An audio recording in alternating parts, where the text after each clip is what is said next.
Sud Radio, la culture dans tous ses états. André Berkoff, Céline Alonso.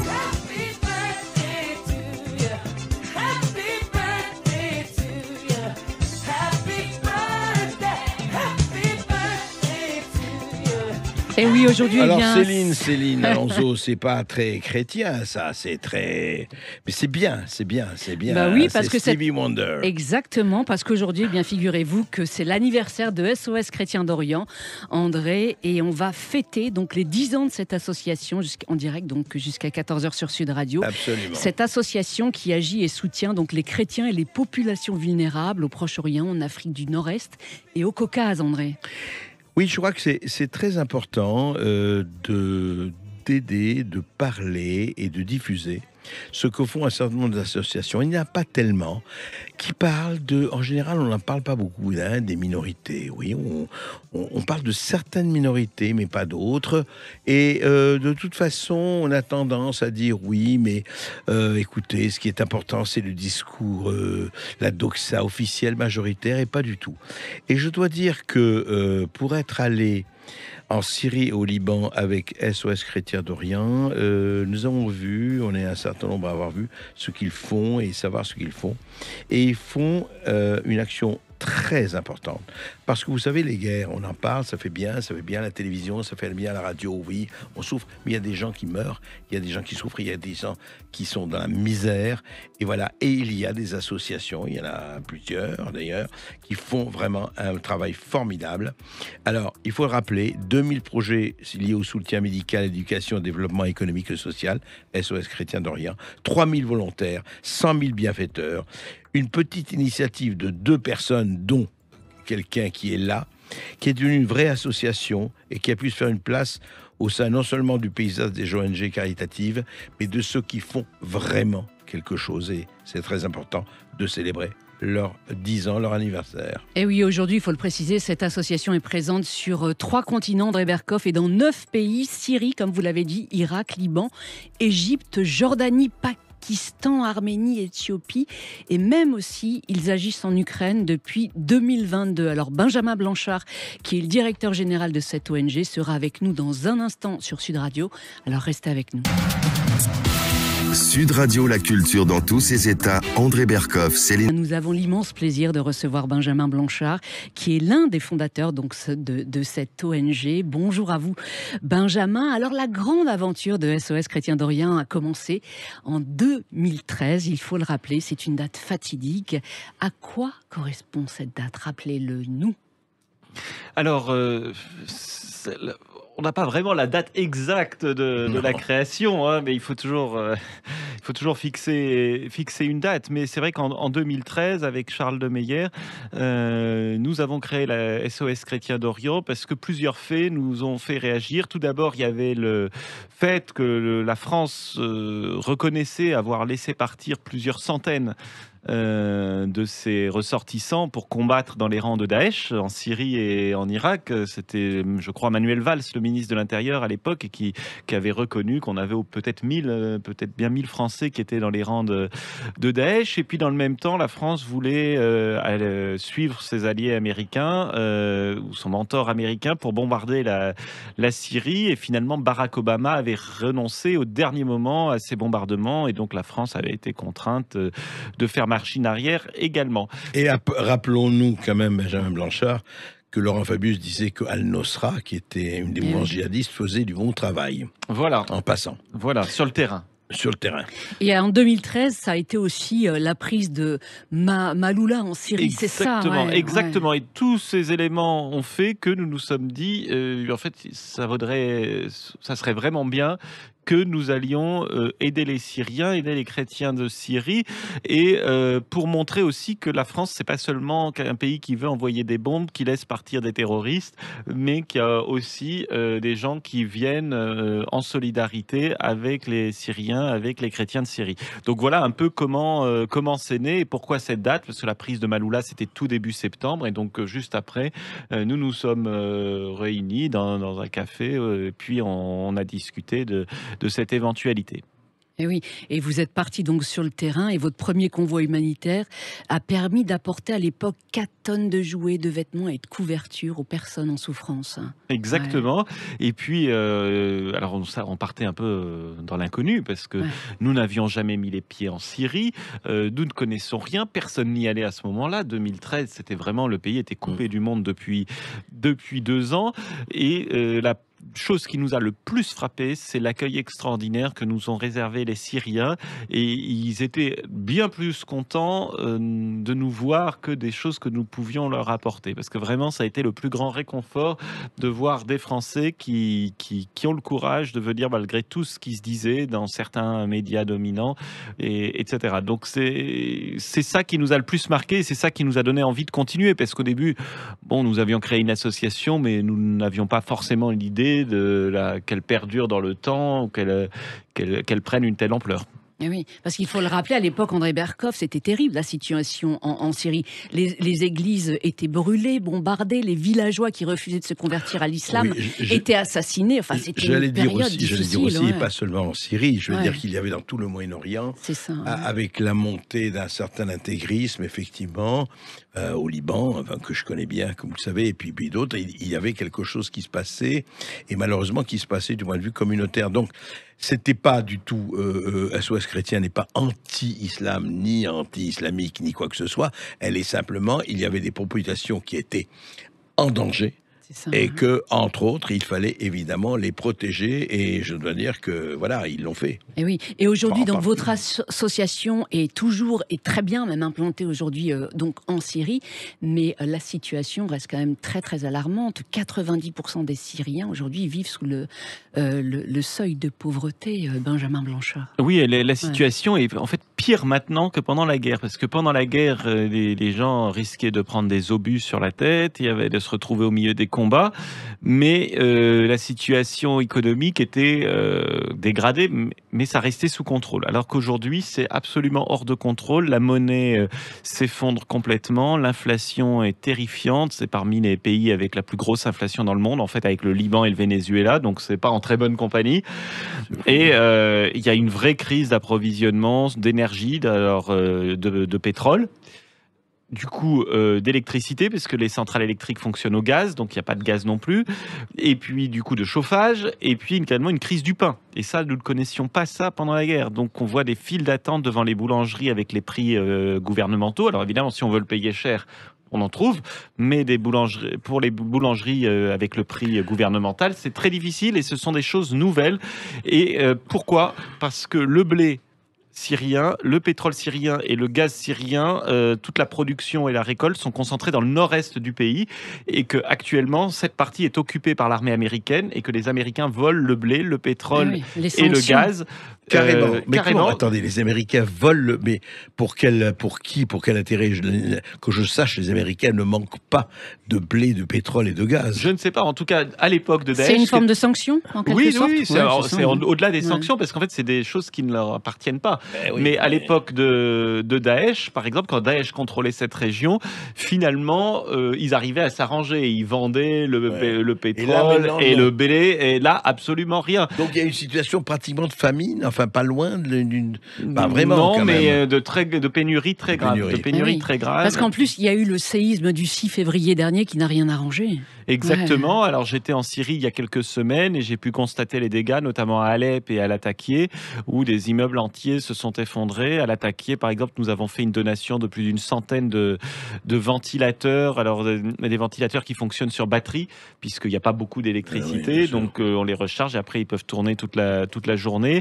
Et qui sont indispensables parce qu'en fait les gens c'était pour plus de 100 familles qui étaient délogées parce que leurs immeubles s'étaient effondrés, donc qui vivaient dans des conditions précaires, avec une chaleur absolument étouffante sur la côte syrienne. Il fait très chaud et très humide, et donc les ventilateurs étaient vraiment, c'est pas du luxe, vraiment. Oui. Aujourd'hui, le grand défi des chrétiens d'Orient, c'est surtout de lutter contre l'exode rural, Benjamin. Oui, l'exode tout court, l'exode rural d'abord, vous avez tout à fait raison, et ensuite l'exode vers l'étranger. Et c'est aussi une des choses qui a motivé la création de l'association, puisque nous avions constaté, tout le monde le constate, que l'exode des chrétiens, l'émigration des chrétiens est plus importante que celle du reste de la population. Parce que bien sûr, les chrétiens vivent les mêmes problèmes que tout le monde. Les musulmans, les autres vivent aussi la pénurie, vivent aussi la crise, vivent la guerre. Mais il se trouve que les chrétiens émigrent plus que les autres. Et donc, à problème spécifique, il fallait une réponse spécifique. C'est pour ça que nous insistons plus sur ce point. Ce n'est vraiment pas par sectarisme ou autre chose de ce genre. Ah oui. Alors, en 10 ans d'action, vous vous êtes implanté, on l'a dit en début de cette émission, dans 9 pays. Vous avez mené plus de 2000 projets. Quels sont vos piliers d'action depuis 10 ans? Vos lignes de force, sur quoi vous... Alors bien sûr, l'aide d'urgence qui est toujours, quand elle est nécessaire, il ne faut pas hésiter puisque notamment après le tremblement de terre, voilà, nous avons été très réactifs. Dès le lendemain, nous étions à pied d'œuvre à Alep pour distribuer de la nourriture, des produits de première nécessité, etc. Mais évidemment, nous ne pouvons pas nous contenter de l'aide d'urgence puisqu'il faut essayer d'avoir des actions à plus long terme. Donc les 5 autres piliers, donc c'est le soutien médical qui passe à la fois par la livraison de médicaments, le financement d'opérations, mais aussi la construction ou la reconstruction d'hôpitaux, de dispensaires, d'hôpitaux de campagne. Ensuite, il y a la branche éducation et jeunesse, donc avec là aussi construction ou reconstruction d'écoles ou d'écoles temporaires quand il y avait des déplacés internes comme en Irak, mais également le financement de bourses pour payer les scolarités, notamment au Liban. Ça fait 2 ou 3 ans que nous avons un programme de grande ampleur pour aider du coup les familles à continuer à scolariser leurs enfants dans les écoles chrétiennes, où l'enseignement est quand même de meilleure qualité que dans l'enseignement d'État. Et puis également avec des camps d'été organisés pour la jeunesse, notamment au Liban, chaque été, des centaines d'enfants partent en camp avec SOS Chrétien d'Orient. Puis ensuite, il y a tout un volet patrimoine et culture, avec soit la réfection de monuments historiques, comme par exemple en Irak avec la cathédrale d'Aqra, qui est une ancienne cathédrale qui était en ruine et que nous avons restaurée avec l'archevêché. Et puis également dans ce lot-là, dans cette branche-là, nous avons des centres culturels, donc à Alep, à Homs, donc ça en Syrie, et puis à Tripoli au Liban, où on y enseigne alors le français et l'italien, mais aussi la musique avec plein d'instruments différents, oui, du parce théâtre. Que vous assurez vraiment la promotion de la francophonie à travers vos actions. Oui, ça c'est très important. Ouais. Et puis également la taille de pierre dans nos centres culturels, en tout cas à Alep, nous avons la taille de pierre, ce qui est culturel, mais aussi très important économiquement, puisque dans une ville où il y a beaucoup de besoins de reconstruction, ça sert à trouver un métier. Et oui, la francophonie pour nous est très importante. Et alors pas cette année, hélas, nous n'avons pas pu le faire à cause du séisme, mais les 2 années précédentes, nous avions organisé les journées de la francophonie en Syrie, puisque normalement c'est organisé par l'ambassade de France. Et hélas, depuis quelque temps, depuis 2012, comme il n'y a plus d'ambassade de France, eh bien il n'y a plus de journée de la francophonie en Syrie. Donc nous avons tenté de prendre le relais à notre niveau. Et puis enfin, peut-être les dernières branches qui sont le développement économique, donc avec de soutien à des gens qui souhaitent s'installer, commerçants, création artisans, voilà exactement. Ça, Et puis la réhabilitation ou reconstruction de maisons, que ça soit détruites par la guerre ou alors dans un piètre état à cause de la pauvreté comme en Égypte. Oui. Mais pour aider toutes ces populations vulnérables, de quel budget vous disposez? Est-ce que vous avez des aides de l'État? Alors nous ne bénéficions que de l'aide de nos généreux donateurs. Donc en tout, depuis le début, ils sont plus de 100 000 à nous avoir aidés.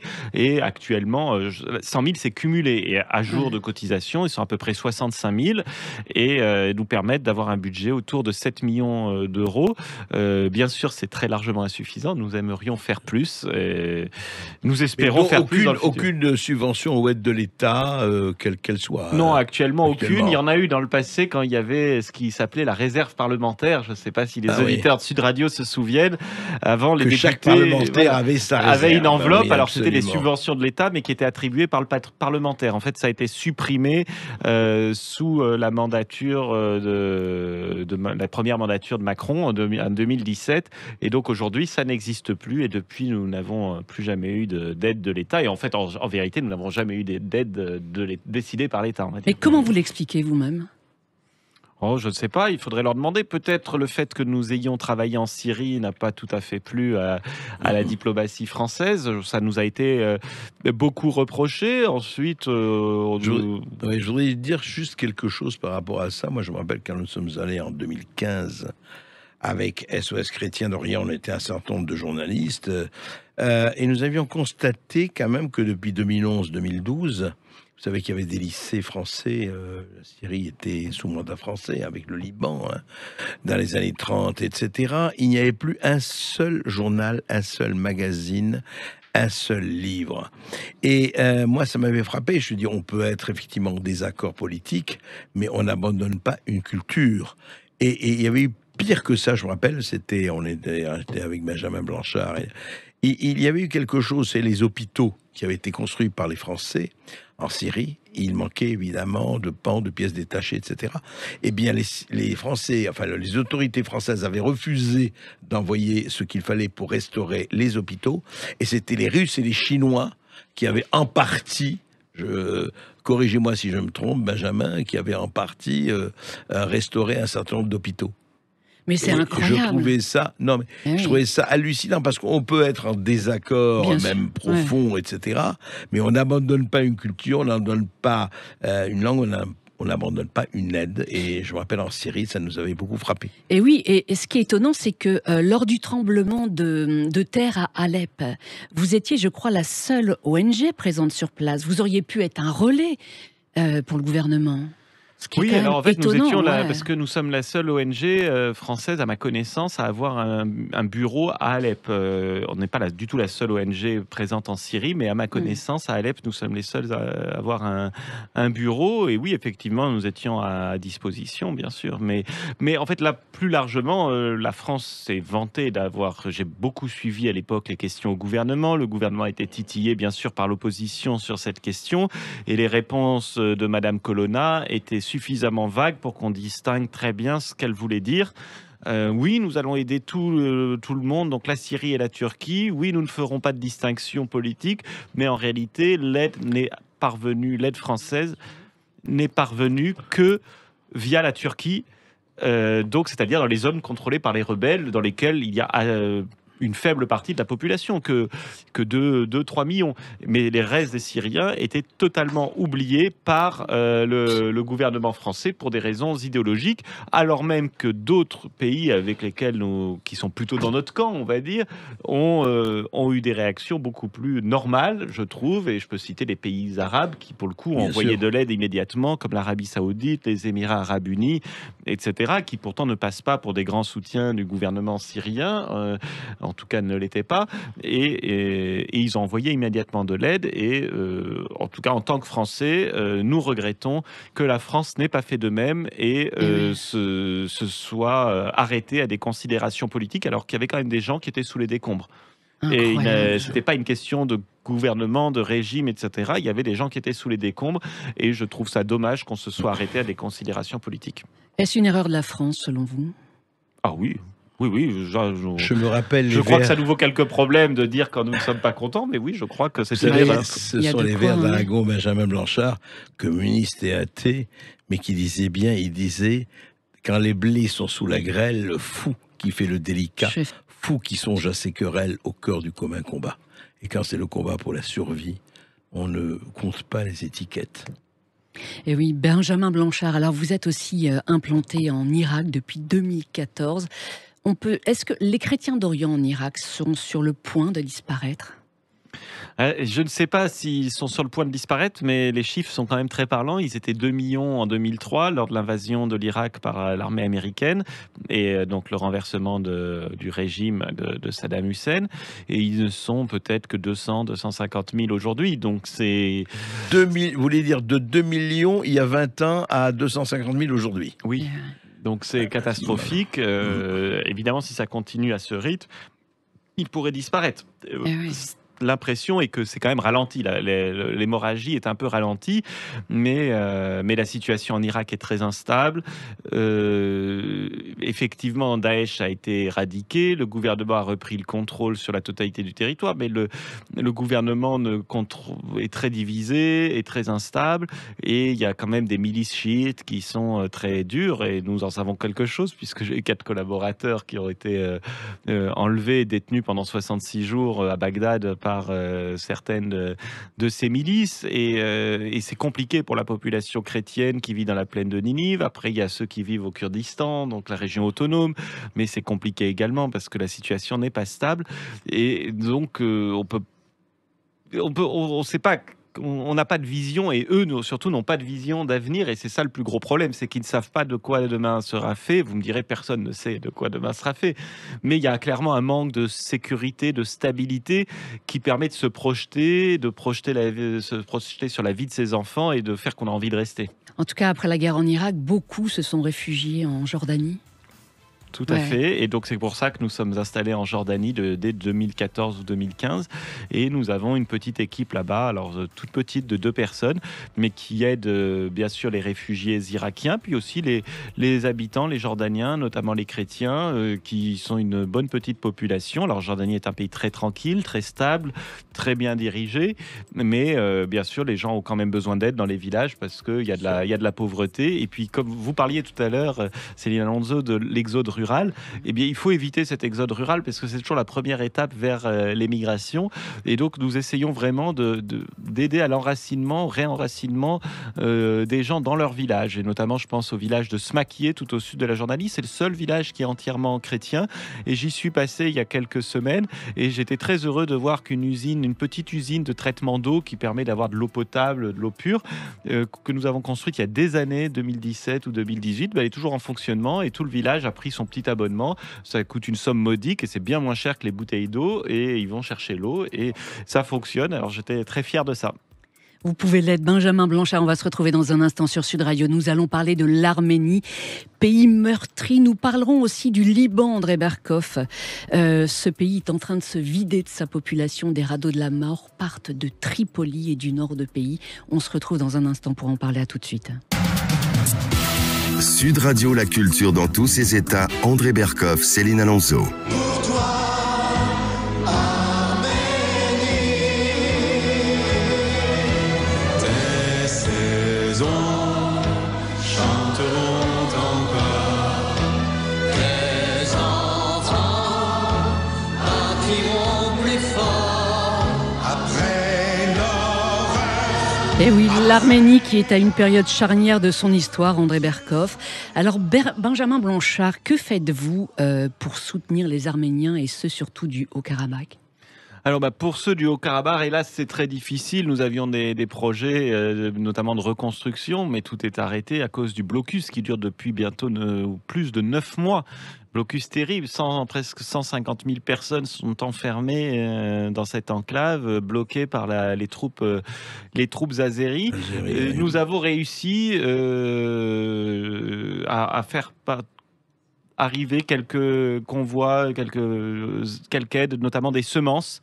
Mais hélas, c'est très difficile de réussir à contourner le blocus. Surtout que ce blocus devient de plus en plus étanche, terrible, etc. Parce qu'il paraît qu'ils sont au bord de manquer vraiment de tout. Oui, c'est pour ça qu'on avait choisi les semences, qu'on a eu l'opportunité de faire passer quelque chose, puisque ça permet de subvenir à long terme. Mais oui, c'est une catastrophe humanitaire. Alors là, puisque tout à l'heure nous étions assez critiques avec la France, il faut reconnaître, et je le fais bien volontiers, que la France sur l'Arménie est, je crois, le seul ou un des seuls pays d'Europe et en tout cas du monde occidental à soutenir l'Arménie, soutenir fortement l'Arménie. Alors, et là, c'est surtout avec des mots, mais c'est déjà mieux que rien. Et déjà, rien qu'avec les mots, la France est bien seule, je trouve, à le faire. On n'en parle pas beaucoup. Voilà, et pour le coup, le gouvernement français, petit à petit, Emmanuel Macron, au début, étaient plutôt assez modérés, assez timorés.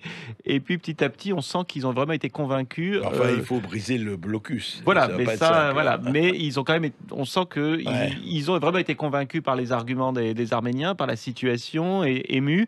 Et il y a aussi beaucoup de gens qui se sont mobilisés. Je pense bien sûr à Jean-Christophe Buisson, et tant d'autres. Sylvain Tesson. Voilà, Sylvain Tesson, qui ont sensibilisé le président de la République. Et pour le coup, il n'y a pas à reprocher à la France son inaction. On pourrait espérer qu'elle fasse plus, mais est-ce que la France est vraiment capable, en mesure de rompre le blocus? Non, je ne suis pas sûr que la France n'en ait les moyens. On aurait pu espérer qu'il y ait une action européenne pour une fois. Voilà. C'est autre chose. En tout cas, SOS Chrétien d'Orient, vous êtes êtes très actif en Arménie. Vous avez mené depuis quelques années de très beaux projets. Oui, alors notamment beaucoup de projets pour aider les gens qui ont fui les zones occupées par l'Azerbaïdjan, les zones que l'Azerbaïdjan a pris au Karabakh.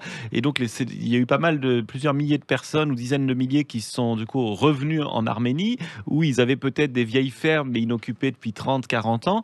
Et tous ces gens, il a fallu les aider, donc les aider à améliorer un peu leur maison, parce qu'ils vivaient sans eau ni électricité, dans des conditions terribles, alors qu'il fait très froid l'hiver en Arménie. Et puis également les aider à retrouver une activité économique. La plupart sont des agriculteurs, des paysans, des éleveurs. Et donc il a fallu les aider à reconstituer leur cheptel, ou alors à permettre aux cheptels de survivre avec du fourrage pour l'hiver, parce qu'ils n'ont plus assez de terre, ou alors leur trouver une activité complémentaire comme l'apiculture, puisque les abeilles, elles, ne sont pas bloquées à la frontière, puisque les Azéris ont un peu avancé, et bien sûr continuent de grignoter sur la frontière même de la République d'Arménie. Donc plein de petits projets comme ça, mais des dizaines et des dizaines de petits projets, de micro-projets, mais qui permettent à la population de mieux vivre, de survivre, et un peu de se réinsérer, de se reconstruire sa vie après cette tragédie d'avoir dû quitter le Haut-Karabakh. Et puis il y a eu aussi quelques gros projets plus importants, comme l'achat d'un scanner pour le centre cardiovasculaire dans le sud du pays, franco-arménien à de Goris, ouais. et qui sert à la fois pour tout le sud du pays et qui devait servir pour les gens du Haut-Karabakh, mais hélas, entre-temps, la route a été coupée. Et maintenant, ils ne peuvent évidemment plus venir se faire soigner à cet hôpital cardiovasculaire. Eh oui. Alors parlons à présent du Liban, André Berkoff, qui compte aujourd'hui 38% de chrétiens. Ce pays fait vraiment face à une crise sans précédent, Benjamin Blanchard. Et oui, c'est une crise, déjà une crise politique, puisqu'il n'y a plus de président de la République, il n'y a plus de président du Conseil, de Premier ministre. Il n'y a plus de gouvernement. Voilà, il n'y a plus de gouvernement. Quand il y en a un, mais il est démissionnaire, donc il ne peut plus qu'expédier les affaires courantes. Et il y a plein de postes qui sont vacants comme ça, de plus en plus. Et le pays est complètement à l'arrêt, donc c'est une catastrophe. Et puis par-dessus, il y a la crise monétaire, il y a la crise économique, la crise bancaire. Et puis à mon avis, la plus importante de toutes, parce que vous parliez tout à l'heure du pays qui se vide de ses habitants, mais on pourrait même dire qu'il se vide, mais d'un autre côté, il se remplit. Alors, je n'ose pas employer le terme interdit, mais il y a pratiquement 1,5 million ou 2 millions de Syriens qui sont au Liban. Donc, plus du quart de la population. Voilà, donc si les Libanais s'en vont, mais qu'on laisse les Syriens s'installer, je ne sais pas comment appeler ça. Et ça, c'est un vrai problème. Effectivement, revenons sur le fait que le pays se vide et la situation est vraiment catastrophique. André, effectivement, des radeaux de la mort, on peut le dire, partent de Tripoli et du nord du pays. C'est terrifiant. Ce sont des gens qui prennent des bateaux pour fuir illégalement le pays et aller vers Chypre, donc l'Union européenne. Oui, c'est la misère, c'est les gens qui, vous avez vu. Oui, c'est la misère. Deux tiers de la population vit sous le seuil de pauvreté au Liban aujourd'hui. Quand on pense à ce qu'était le Liban il y a encore quelques décennies, enfin bon. Tout à fait. Mais le problème des réfugiés est vraiment très important. Pardon d'y revenir, parce que ça implique beaucoup, parce qu'il y a aussi, après ça crée des tensions, parce que les réfugiés ont des aides des Nations Unies que n'ont pas forcément les Libanais, même si ces aides ont beaucoup diminué ces dernières années, il faut le reconnaître. Mais le gouvernement, le président Aoun, à la fin de son mandat, avec son ministre, notamment Hector Hajar, qui est ministre des Affaires sociales, avait réussi à négocier un accord avec les Syriens pour qu'il y ait un retour organisé des Syriens sur la base du volontariat. Et ça ne s'est pas fait. Si, ça s'est fait, ça a commencé. Plusieurs centaines, plusieurs milliers ont commencé à rentrer. Mais les États-Unis et la France se sont fâchés. Je le tiens du ministre lui-même. On réprimandait le président et son ministre pour cette initiative. Et donc, dès que le mandat s'est terminé, tout cela a cessé. Et puis, il faut dire que comme la Syrie ne reçoit aucune aide, c'est interdit d'aider la Syrie à reconstruire, puisque ça serait c'est politiquement interdit. Et du coup, les villages ne peuvent pas être reconstruits. Donc, comment des gens pourraient avoir envie de rentrer chez eux s'ils ne peuvent pas reconstruire leur maison? Et évidemment, ils n'auront pas l'argent pour le faire. Il faut de l'aide.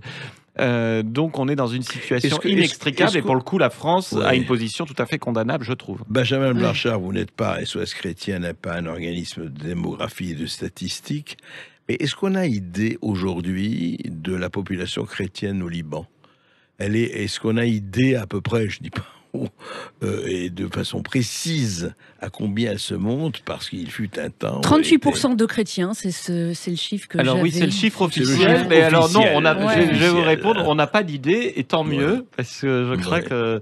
qu'on parle de entre 20 et 38%. Ah oui. Voilà, donc, Voilà. mais 20 pour des et raisons 38%, politiques, il ça vaut mieux fait, pour les une chrétiens marge. ne pas Ouais. trop dire combien ils sont, puisque ça serait beaucoup plus Eh ouais. difficile pour maintenir la parité, notamment au Parlement, où Eh oui. ils ont Et, la oui, moitié et des notamment sièges. un président maronite, faut le rappeler. Président maronite, vice-président de la Chambre des députés, Chiite. non, le président de la Chambre des députés mais oui. chiite, mais son vice-président qui le remplace en Et Canada. Premier ministre sunnite, Voilà, faut pas et le l'oublier. vice-président de la Chambre grec orthodoxe, donc chrétien également. Donc ils ont 2 des 4 postes les plus importants de l'État, plus le chef d'état-major de l'armée, également Tout à chrétien fait. maronite. Donc ils ont des postes très importants dans le pays, et c'est sûr que comme la démographie leur est très défavorable, et puis encore plus si on compte les 2000 ou le 1,5 million de Syriens présents dans le pays, ça va devenir un jour, ça pourrait devenir intenable. Bien sûr, je ne le souhaite pas. Ah oui. Alors un mot sur l'Égypte où vous êtes installé, enfin présent plutôt, SOS Chrétien d'Orient depuis 2018. Comment les chrétiens coptes résistent à la barbarie meurtrière des djihadistes ? Ah ben, ils ont résisté déjà en faisant une révolution, en descendant dans la rue en 2013, je crois, que la seconde révolution égyptienne pour virer le gouvernement de Mohamed Morsi, donc gouvernement des frères musulmans. Ouais. Et alors, il est de bon ton de parler de coup d'État militaire, de coup d'État de l'armée. C'est un coup d'État pendant lequel il y a 30 millions de personnes sur 100 millions d'Égyptiens, ou peut-être à l'époque peut-être moins, 90 millions. Donc un tiers de la population qui est descendue dans la rue. Vous imaginez, c'est énorme. C'est comme si en France, il y avait des 20 millions de personnes dans la rue. Alors de parler de coup d'État, je trouve cela assez... absurde en fait et inapproprié de parler de coup d'État. C'était une vraie révolution et les chrétiens n'étaient pas les derniers. Au contraire, ils étaient vraiment les À y premiers à participer. descendre dans la rue. Et c'est aussi pour ça, et en tout cas le gouvernement actuel du président Sisi, c'est ce qu'il doit à la rue chrétienne. Et il faut dire que depuis 10 ans, depuis que le président Sisi est là, tout a été fait pour la communauté chrétienne, pour les Coptes, et pour les intégrer pleinement dans la nation égyptienne, pour qu'ils soient des Égyptiens à part entière. Et en ce en moment, fait, il y a ça pas de se passe, distinction. il y a moins, c'est à un moment donné, on parlait très souvent d'expéditions punitives dans les villages coptes où on massacrait allègrement. Est-ce que ça s'est calmé? Ah oui, cela bien sûr, c'est vraiment... et puis dès que des églises ont été brûlées, elles ont été reconstruites par le gouvernement. Et oui, non, ça a changé. Alors ça a commencé par les grandes villes, et puis petit à petit dans les villages. Et oui, là, moi je vois, j'y vais très régulièrement, la situation, même dans les villages les plus pauvres, change, bien sûr. Il est difficile de changer les mentalités en profondeur, surtout quand dans des zones rurales où les gens Bien ont sûr. très peu d'éducation. Donc ça prendra du temps, mais en tout cas, le gouvernement fait tout ce qu'il peut.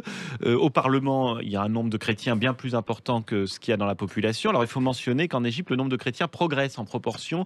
On serait entre 15 et 20% aujourd'hui. Donc ce qui est très important, on parle de 18 à 20 millions de Coptes. Hein. C'est énorme. Ils ont une démographie très importante. Et également, le président de la Cour suprême, de l'équivalent du Conseil constitutionnel, est chrétien. C'est la première fois que ça arrive en Égypte. Donc beaucoup de signes qui sont faits par le gouvernement de Abdel Fattah el-Sisi en faveur des chrétiens et de la convivialité, on va dire, entre tous les Égyptiens. Eh oui, en tout cas, vous le racontez dans le très beau livre que vous publiez pour les 10 ans de Chrétiens d'Orient. Oui, André, montrez-le effectivement à la caméra. Dans ce livre, vous racontez effectivement comment la majorité des chrétiens d'Orient, effectivement, vivent dans une extrême pauvreté. Un tiers d'entre eux ne savent ni lire ni écrire et gagnent 1 euro par jour, Benjamin Blanchard.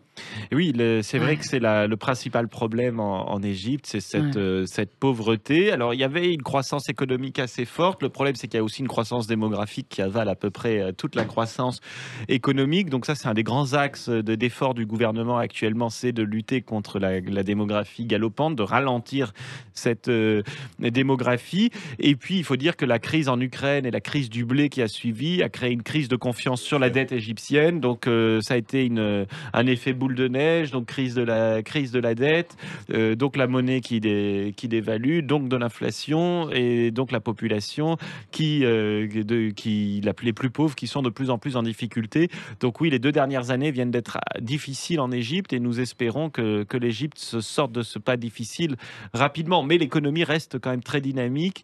Il me semble, je ne suis pas économiste, mais que les fondamentaux de l'économie égyptienne sont assez sains. Il faut surtout qu'ils serrent les dents et qu'ils arrivent à passer ce cap et à se refinancer, à restaurer la confiance dans leur dette. Juste un mot, Benjamin Blanchard, je crois qu'ils sont quand même, et ça c'est pas une question de communauté chrétienne ou musulmane, ils sont quand même assez bien aidés par le Golfe et l'Arabie Saoudite. Enfin, je crois qu'entre Mohamed Ben Salman et Zayed et Sisi, il y a quand même quelques liens qui ne sont pas négligeables. Tout à fait. Alors pourvu que ça dure, parce qu'on a senti quelques tensions, rechignements, oui, parce que l'Égypte ne se modernisait pas son économie assez vite. On sentait que les pays du Golfe reprochaient à l'Égypte d'avoir encore un poids trop important de l'armée dans l'économie, donc l'on forçait un peu l'armée. Enfin, sur le fond, je crois que ça reste quand même je dirais peut-être pas une alliance, mais quelque chose sur lequel on veut bâtir. Ah oui, bien sûr, Ouais. c'est une alliance solide et on espère que ça va continuer, mais il faut aussi que l'Égypte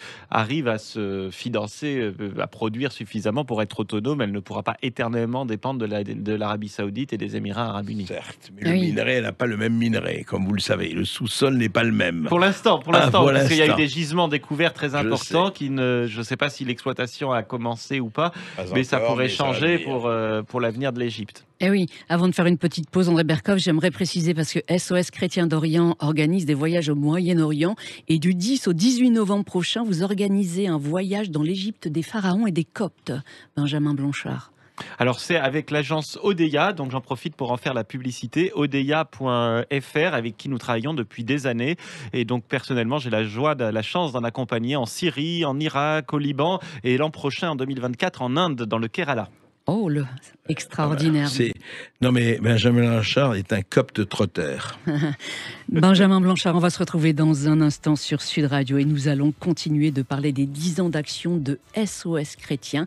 Aujourd'hui, je le rappelle, c'est votre anniversaire et dans un instant sur Sud Radio, vous allez nous parler des festivités qui auront lieu demain aussi à Paris et ce soir, le gala de SOS Chrétien d'Orient. Tout de suite. Sud Radio, la culture dans tous ses états. André Berkoff, Céline Alonso.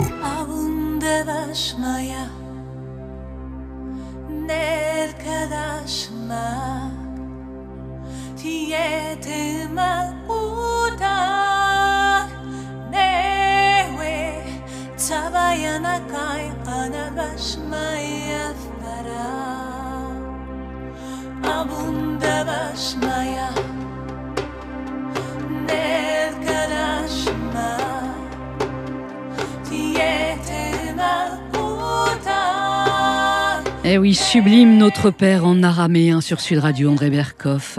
Benjamin Blanchard. Juste un mot, oui, il André. faut rappeler que Amaloula, cette ville pour laquelle effectivement a commencé Chrétien d'Orient, SOS Chrétien d'Orient a commencé des activités, et la seule ville aujourd'hui où on parle araméen, c'est-à-dire la langue. Et oui, la langue du Christ, effectivement. Faut se rappeler, je crois que c'est la seule.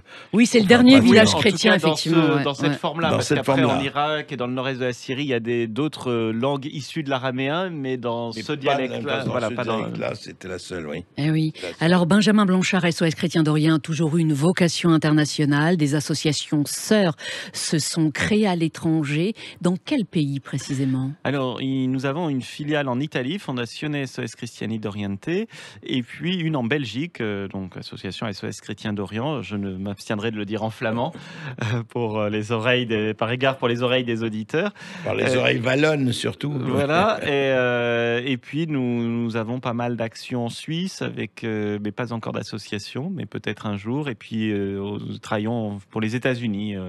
Nous espérons ouvrir une branche aux États-Unis. Ah oui. Et vous souhaitez vous étendre davantage en Europe, j'imagine ? Écoutez, une chose après l'autre. Pour l'instant, on va essayer de développer, de faire que tout ça fonctionne et voilà, et qu'il y ait des donateurs et des volontaires qui soient issus de ces pays-là. Et après, on verra pour la suite. Mais... Ah oui.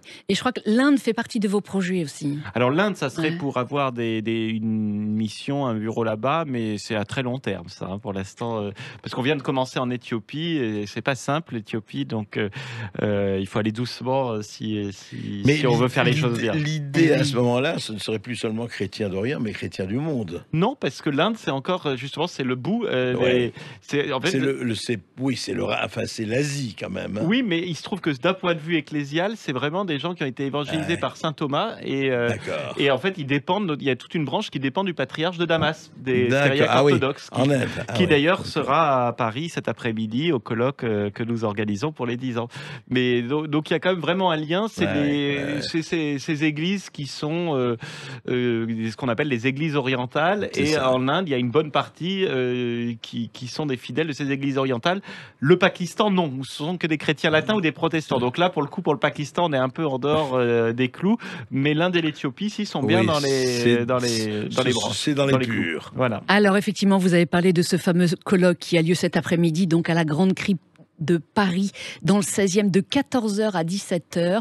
Le programme, c'est quel impact, enfin basculement géopolitique au Proche-Orient, quel impact au Proche-Orient, pardon, quel impact pour les chrétiens d'Orient, Benjamin Blanchard? Voilà, tout à fait. Donc, à la Grande Crypte de Saint-Honoré-des-Laux, dans le 16e. Donc, il reste encore des places. Si à l'issue de cette émission, vous voulez vous y rendre, n'hésitez pas. Donc, il y aura des différents intervenants, donc des géopoliticiens comme le Roland Lombardi, spécialiste de l'Égypte, Annie Asso, qui est spécialiste de l'Arménie, et Frédéric Ponce, que vous connaissez bien, qui interviendront donc pour évoquer les cas de différents pays. Et puis, il y aura des tables rondes également entre tous ces intervenants. Et puis, la séance, l'après-midi, sera conclue par 2 interventions assez prestigieuses avec le patriarche, donc Ignace Ephrem II, le patriarche des Syriaques orthodoxes, qui vient spécialement de Damas pour les 10 ans de SOS Chrétien d'Orient. Et puis, conclura le colloque le cardinal américain Raymond Burke, qui lui vient de Rome spécialement à cette occasion. Donc, ils nous font un grand honneur et je suis ravi de les accueillir. Oui, et ce soir, donc, grande soirée de gala au nouveau Chalet du Lac à Vincennes. Oui, mais alors là, c'est archi complet, donc mince. c'est pas la peine de se pointer. Hélas, vous serez refusé, mais voilà, nous réjouissons d'accueillir 300 personnes, donc pas mal d'anciens volontaires, parce que nous avons eu 3000 volontaires qui sont partis avec nous, et puis des donateurs, et puis des personnalités, donc le patriarche, le cardinal, plusieurs ambassadeurs, des évêques seront là, donc nous en sommes ravis. Et puis demain samedi, à 11h, à l'église Saint-Eugène, dans le 9e arrondissement, rue du Conservatoire, le cardinal Burke, donc de Rome, célébrera une messe pontificale. Donc, Samedi, donc demain samedi, à 11h, église Saint-Eugène, dans le 9e arrondissement. Alors là aussi, n'hésitez pas à venir. Peut-être venez un peu en avance, parce que je crois qu'il y aura beaucoup de monde. Ça va être une très belle messe, et c'est l'occasion de rendre grâce pour ces 10 ans. Oui, je voudrais quand même conclure aussi avec vous, Benjamin Blanchard, avec Céline. Moi, ce que je trouve, il faut vraiment on ne le soulignera jamais assez, c'est les efforts des bénévoles. Tous ces gens qui sont ces garçons, ces filles, ces jeunes, ces moins jeunes, etc., qui vont là-bas. Vraiment, alors que, bon, ils pourraient vaquer à leurs occupations. Il faut se rappeler ça, que ce soit pour SOS Chrétien d'Orient ou les autres. Ce qui est formidable aujourd'hui, et ce qui est l'espoir du monde, ce sont ces gens qui se mobilisent. 3000 volontaires SOS Chrétien d'Orient, André. Et c'est formidable. Et puis, dans des pays qui ne sont pas faciles, c'est pas des conditions faciles, hein, c'est pas des séjours 4 étoiles, c'est pas le Club Med, c'est pas du tourisme où on bronze, simplement, c'est vraiment du boulot auprès de populations qui ont été extrêmement touchés, sinon meurtris, massacrés, etc., qui ont besoin de se refaire, de se reconstruire. Et je dois dire vraiment qu'il faut dire que quel que soit... là, c'est SOS Chrétien d'Orient, et c'est très bien, mais c'est formidable qu'il y ait aujourd'hui, au moment où on dit, oui, la jeunesse, finie, cynique, etc. C'est faux. C'est faux. Il y a beaucoup de gens.